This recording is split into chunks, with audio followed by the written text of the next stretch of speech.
আচ্ছা ঠিক আছে, বাস লাইন কাটবো আমি, আর এক দুটো হাদিস বলে দিই, তারপরে ইনশাআল্লাহ লাইন কেটে দেবো। 3 নম্বরে যেটা খুব দামি কথা বলে দিই আপনাদের সামনে, সুবহানাল্লাহ। আজকে যত লোক এখানে আমরা বসে আছি, আল্লাহর রহমতে মোটামুটি বেশিরভাগ মানুষই বিয়ে শাদী করে নিয়েছি আমরা।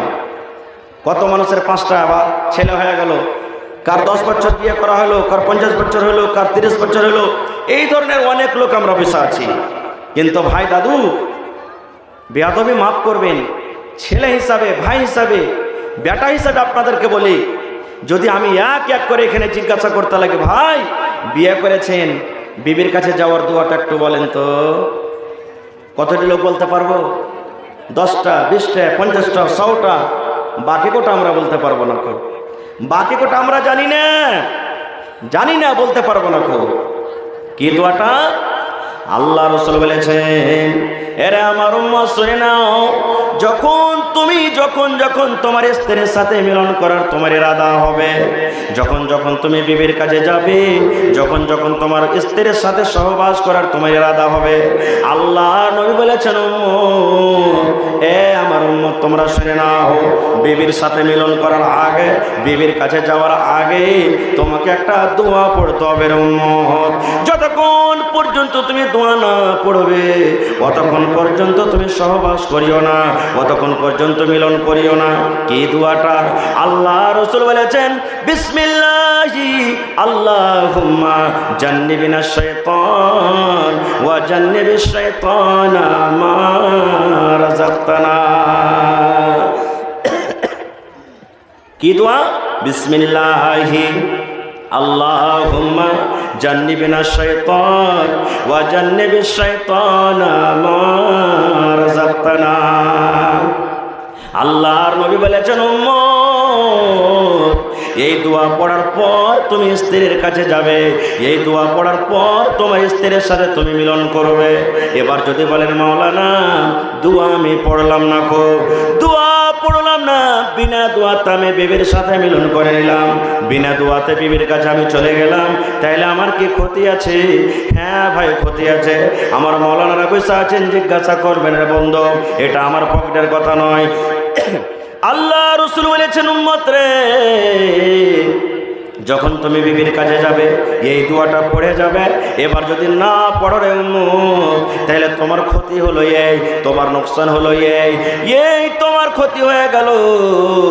যতবার বিনা দোয়াতে তুমি শয়তানের কাছে বিবির সাথে মিলন করবে, অতবার তোমার সাথে সাথে শয়তান তোমার বিবির কাছে চলে যাবে। এবার আপনি বলেন, মুসলমান, আপনার বাড়িতে স্ত্রী আছে, আমার বাড়িতে স্ত্রী আছে, যদি আমার স্ত্রী দেখে কোন নজরে কোনো মানুষ দেখে, কোনো বেটা ছেলে যদি কোন নজরে দেখে, ওই টাইমে ওই সময়তে বাড়িতে বিচার বসিয়ে দেব, গ্রামের লোককে জমা করে দেব, গ্রামের লোকজনকে জমা করে বড় বিচার বসিয়ে দেব। কিন্তু মুসলমান, এই জিনিসটা আপনি দেখতে পেলেন বলে বিচার বসিয়ে দিলেন, কিন্তু আপনি যে বিনা দোয়াতে স্ত্রীর সাথে মিলন করলেন, ওই টাইমে ওই সময়তে শয়তান আপনার যে বিবির কাছে চলে গেল, যেটা আপনি দেখতে পেলেন না, বলেন আপনার দ্বারাতে কত বড় ভুল হয়ে গেল, কত বড় ক্ষতি হয়ে গেল। তাই বলছি মুসলমান, আজকের জালসাতে হাজার হাজার লোক বসে আছেন, হাজার হাজার আমার ভাইরা, মায়েরা, খালারা, হাজার হাজার যুবক মায়েরা, হাজার হাজার বয়স্ক মানুষরা বসে আছেন। যদি বলেন, মাওলানা আমার জীবনে 10টা ছেলে মেয়ে হয়ে গেল, আমার 50 বছর বিয়ে হয়ে গেল, কার 30 বছর হয়ে গেল, কার 10 বছর হয়ে গেল, আপনি দোয়া জানেন না, জীবনে কোনোদিন দোয়াও পড়েননি, ভাইরা আমার, বোঝেন আপনার দ্বারাতে কত বড় ভুল হয়েছে, কত বড় ক্ষতি হয়েছে। এই জন্য যেটা ভুল হয়ে গেছে, আল্লাহর দরবারে তওবা করেন, ইস্তেগফার করেন, আর যত তাড়াতাড়ি পারবেন কোনো মাওলানার কাছে বসে যান, মাদ্রাসা চলে এসেন, আপনি কোনো মাওলানার কাছে চলে যান, মসজিদের ইমাম সাহেবের কাছে চলে যান, সকাল সন্ধ্যা 2 মিনিট, 4 মিনিট, 5 মিনিট, 6 মিনিট করে আপনি সময় দিয়ে দেন, আর দেওয়ার পর বলেন, মাওলানা নামাজ পড়ার দোয়াটা আমাকে শিখিয়ে দেন, বায়াত বাণী আমাকে শিখিয়ে দেন, ওজুর পরে দোয়াটা শিখিয়ে দেন, বিবির কাছে যাওয়ার দোয়াটা শিখিয়ে দেন, ফরজ গোসল কিভাবে করতে হয় আমাকে শিখিয়ে দেন। এইগুলা আপনাকে শিখতে হবে রে মুসলমান। এগুলা কোথায় শিখবেন? মসজিদে শিখতে হবে আপনাকে। আর এগুলা কোথায় শিখবেন? জালসাতে শিখতে হবে। এই জন্য আল্লাহ রাসূল বলেছেন, উম্মতে তলাবুল ইলমে ফারিজাতুন আলা কুল্লি মুসলিম। প্রত্যেক মুসলমান নর নারীর জন্য আল্লাহ ইলমটাকে শিখা ফরজ করে দিয়েছেন, ইলম শিখা ফরজ করে দিয়েছেন। তাই বলি এই মুসলমান, আপনি জীবনে পড়ালেখা করতে পারেননি, আপনার ভাগ্যে আল্লাহ পড়া দেয়নি। আপনি জীবনে পড়ালেখা করতে পারেননি, এরাদা করেলেন জীবনে বেঁচে থাকা কালে একটা বেটিকে আমি আলেমা করব, জীবনে বেঁচে থাকা কালে একটা বেটিকে আমি হাফেজা করব, জীবনে বেঁচে থাকা কালে কম করে একটা বেটাকে আমি পড়িয়ে লিখে যাব, জীবনে বেঁচে থাকা কালে কম করে একটা বেটাকে আমি মাওলানা করব, মাওলানা করব, মাওলানা করব। মাওলানা যদি করেন, আলেমা যদি করেন, হাফেজা যদি করেন, কি লাভ আছে মুসলমান? ওদিকে আমি যাব না, সময় নাই। তবে যদি ছেলেরাকে না পড়ান, ছেলেকে ডাক্তার করতে হবে, মাস্টার করতে হবে, ইঞ্জিনিয়ার করতে হবে, প্রফেসর করতে হবে, সব করতে হবে রে মুসলমান। করেন মানা নাই। তবে একটা ঘটনা বলে দিই, দাঁড়ান বাসে গেছে, একটা ঘটনা বলে দিই মুসলমান। এক MBBS ডাক্তার, বড় ডাক্তার, নাম করে MBBS ডাক্তার, MD ডাক্তার, বাপ জমিন বিক্রি করে করে করে করে ছেলেটাকে পড়িয়ে লেখে একটা খুব নাম করা বড় ডাক্তার করে দিয়েছেন। এবার যখন তার বাপটা মারা গেছে, ওই ডাক্তার সাহেবের বাপ যখন মারা গেল, এবার গ্রামের লোকেরা মাইয়াতকে সামনে করে, জানাজাকে সামনে করে, জানাজার লাইনে কাতারে মানুষ দাঁড় হয়ে গেছে। এবার ইমাম সাহেব বলছেন, ও ডাক্তার বাবু, একটুখানি আপনি সামনে আসেন, আর আপনি প্রথমে হক রাখেন, আমি গ্রামের ইমাম, কিন্তু আপনি হলেন তার ছেলে, আপনার প্রথমে হক বলছে যে আজকে আপনার বাবার জানাজার নামাজটা আপনি পড়িয়ে দেন। ইমাম সাহেব বলছেন, এই ডাক্তার বাবু, আমি তো গ্রামের ইমাম, আমি তো নামাজ পড়াবো, কিন্তু আমি আপনাকে আদেশ করছি যে আপনার প্রথমে হক, আপনার বাপ মা যে কেউ মারা গেল, আপনি হক রাখছেন, আপনি জানাজার নামাজ পড়িয়ে দেন। যখন এই কথাটা বলা, ডাক্তার সাহেব MBBS বড় ডাক্তার, চোখের পানি ঝরতে শুরু হয়েছে, হাউ মাউ করে চিৎকার করে কাঁদতে শুরু করেছে। যখন কাঁদতে লেগেছে, তখন গ্রামের লোকেরা বলছে, ডাক্তার সাহেব, আরে আপনি তো এত হুঁশিয়ার লোক, এত বড় পড়ালেখা মানুষ, আর আপনার বাপ বয়স্ক মানুষ, বয়স হয়েছে, মারা গেছে, তবে আপনি এত কাঁদছেন কেন? এবার ডাক্তার সাহেব কি উত্তরটা দিলেন ভাই, শুধু উত্তরটা শুনেন। ডাক্তার সাহেব বলছেন, ও গ্রামের লোকেরা, ও ইমাম সাহেব, এই জন্য আমি কান্দি, এই জন্য আমার চোখ দিয়ে ঝরঝর ঝরঝর ঝরঝর করে জল ঝরে। আজকে ইমাম সাহেব আমাকে জানাজার নামাজ পড়াইতে বললেন, কিন্তু ওরে সুবহানাল্লাহ, এমন হতভাগা সন্তান, আমার আব্বা জান আমাকে জমিন বিক্রি করিয়ে করিয়ে করিয়ে করিয়ে আমাকে আজকে বড় ডাক্তার করে দিয়েছে।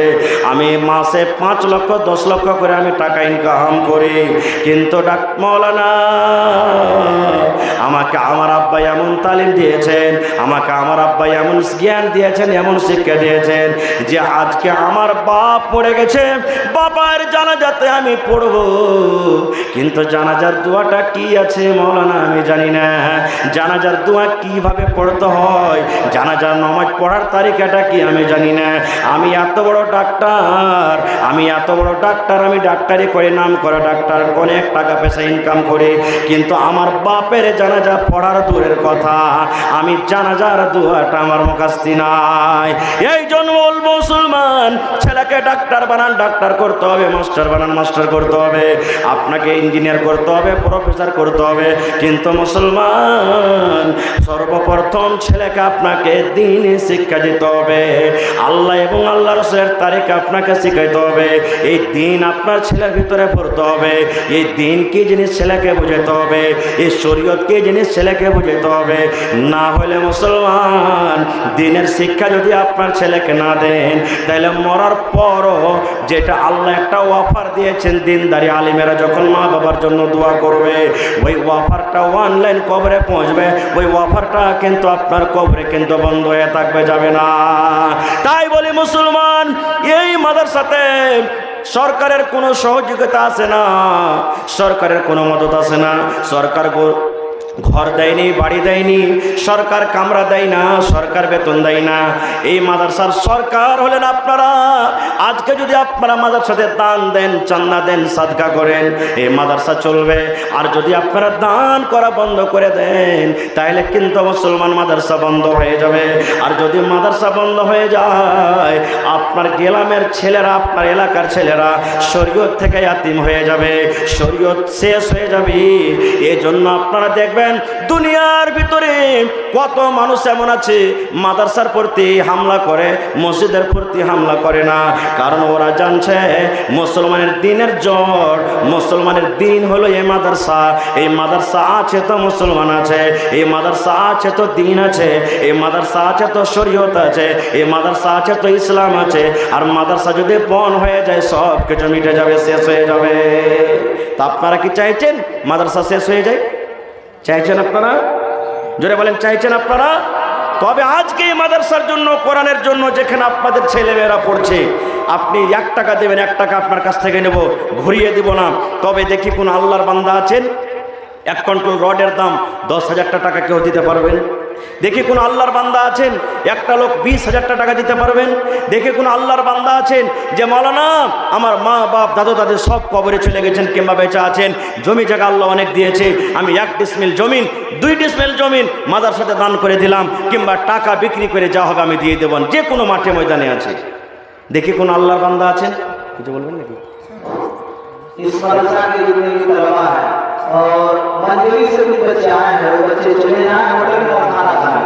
इस मदरसा के जितने बच्चे हैं वो होटल जाएं और खाना खाएं। यहाँ पे बच्चे सो रहे, इस मदरसे के बच्चे भेजिए लोगों को। इस मदरसा के जितने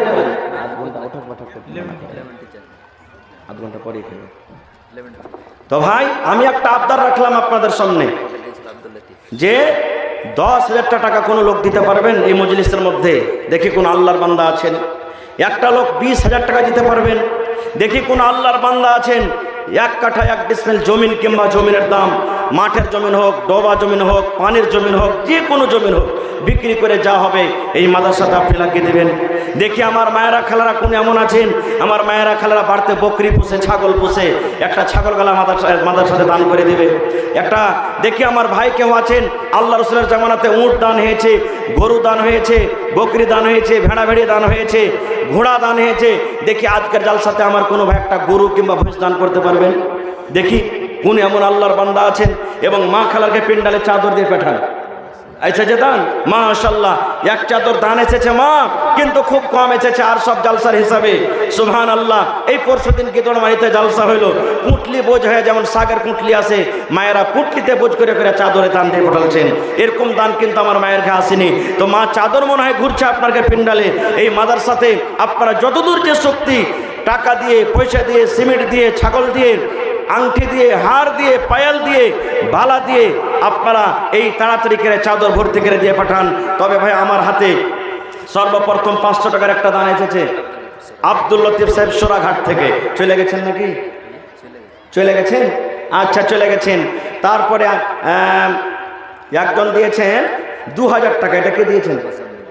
মোজাম্মেল হক সাহেব, সোরাঘাটের নাকি, বানসরের ওই খাদওয়ালা নাকি? চলে গেছেন নাকি মোজাম্মেল ভাই? না আছেন? চলে গেছেন মোজাম্মেল ভাই, চলে গেছেন। থাকলে তার 3000 টাকা দিত। ভাই মোজাম্মেল হক, আপনাকে চিনি, আপনি আমাকে খুব ভালো করে চিনছেন, আর বড় ভাইয়ের মতন চলাফেরা হয়েছে। যদি আপনি ম্যাকের আওয়াজ পান ভাই, ভাই আসেন না তো ফোনে জানিয়ে দেন, 3000 টাকা দিয়ে ভাই 5000 পুড়িয়ে দেন। আল্লাহ আপনাকে ভালো রেখেছে, ভালো আছেন, দোয়া করছি ভালো থাকবেন। আর 3000 টাকা দিয়ে ভাই 5000 টাকা আপনি পুড়িয়ে দেন। তারপরে একজন 1500 দিলেন। জি, মোহাম্মদ তারিক খাদওয়ালা। এ ভাই তারিক ভাই, আপনি যদি থাকেন একটু ভাই দেখা করেন, আইসেন একটু মেহরবানি করে, আইসেন ভাই, তাড়াতাড়ি করে আসেন। তারিক খাদওয়ালা ভাই, যদি আপনি থাকেন তো এসে দেখা করেন।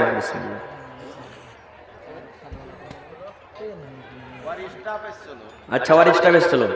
তারপরে এটা কে দিলে? মাস্টার সাহেব মুসলিউদ্দিন। চলে গেছেন নাকি? আচ্ছা, আমার বাপ যে মাস্টার মুসলিউদ্দিন সাহেব 1000 টাকা দিয়েছেন, মাশাআল্লাহ। হ্যাঁ, আর বাজি আল্লাহ দিয়েছে, ভালো আছেন। আব্বার জন্য পারলে বাজি 1000 টাকা রকম সকম দিয়ে দেন। আল্লাহ ভালো রেখেছেন, ইনশাআল্লাহ ভালো রাখবেন। হ্যাঁ, এটাকে দিলেন ডিলার সাহেব মাত্র 1000 সব দিয়ে চলে গেছেন নাকি? হায় আল্লাহ, মাশাআল্লাহ, জাযাকাল্লাহ। রব্বানা ظلمنا أنفسنا وإن لم تغفر لنا وترحمنا لنكون